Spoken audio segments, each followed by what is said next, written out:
Hello guys, so I'm making this video for a 2015 Jeep Compass Sport with the 2.4 liter 4-banger and the CVT transmission.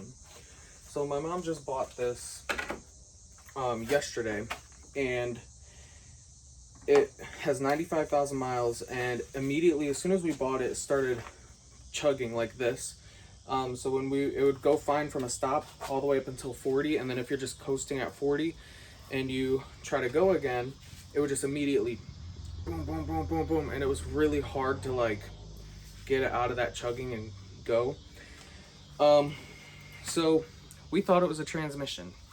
Luckily the place that we got it from comes with, they do a 30-day warranty. We've gotten cars from them before, so they're good with everything. But I was doing some research, and I guess spark plugs could cause this issue, which is crazy because it had no misfire codes. So I already had 3 of these Champion spark plugs here because my stepmom has a Chrysler 200 that has the same engine, and I don't know, I just bought extra. So I already had 3 of these. So I went ahead and put them in there and left one old plug in there. Drives perfect. That was the fix. If I can find the original person who did that video, I will link their video in the comments, because we thought this was going to need a new transmission. So I'm going to show you what you need to do this, because I just bought the 4th one, and we're going to put that one in. So you'll need you're going to need a T30 for the bolt for the ignition coils, and you are going to need a 16mm spark plug socket, which this isn't a spark plug socket, so I have this light magnet right here that I can use to pick up the spark plug. And then I also have this little Matco pick that'll make it easier to get those red clips out. Alright, so I have my Matco light up there so I can see, and so you guys can see better as well. Alright, so now we're going to take the engine cover off. Simple.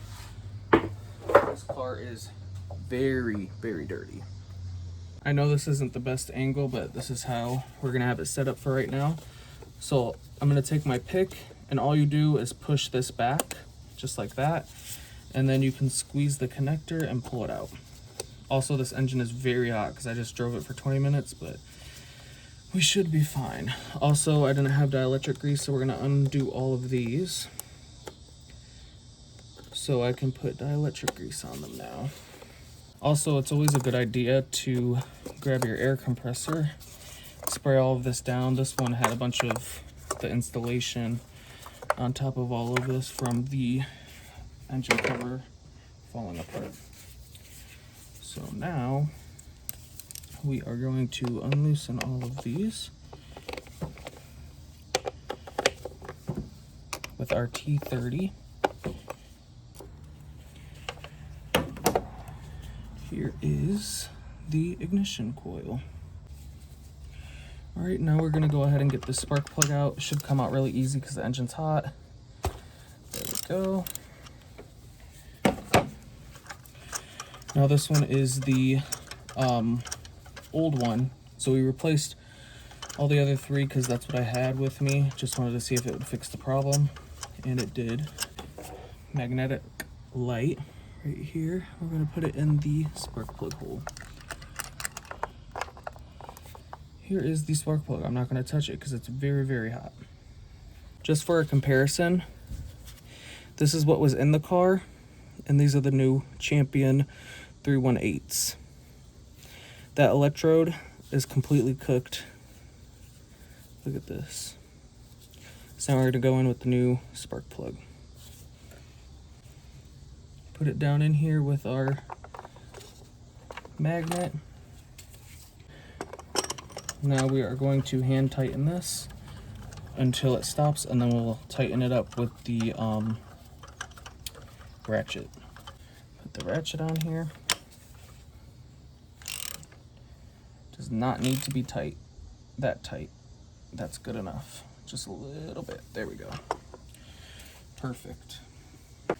Now we're gonna take our dielectric grease, Permatex. This is a decent brand, I like it.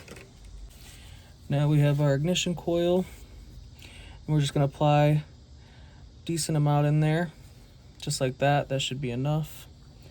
We're gonna go ahead and put our ignition coil back in here.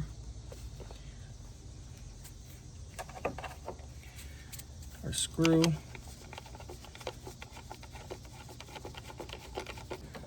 Tighten this up. Also, these screws do not need to be tight at all. Like, at all. Let me go ahead and... That's as tight they need to be. Not tight. So now we can go ahead and plug this one back in. This one's all good.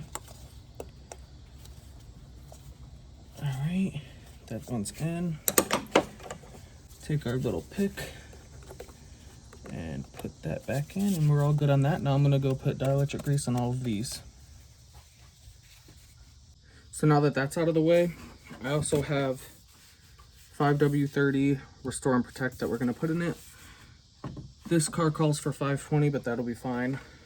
It's summer anyways, so that's what would be good. But right now we're gonna put a baroscope in through the oil cap and see what the engine looks like. So let me take this cap off. God damn. Shit tight as fuck. This light is not very good at all, but this is what the inside of the cap looks like. We have our baroscope. If I can show you on here. Okay, so from what I can see, this is really the only angle I can get at. Everything looks shiny, there's no sludge built up.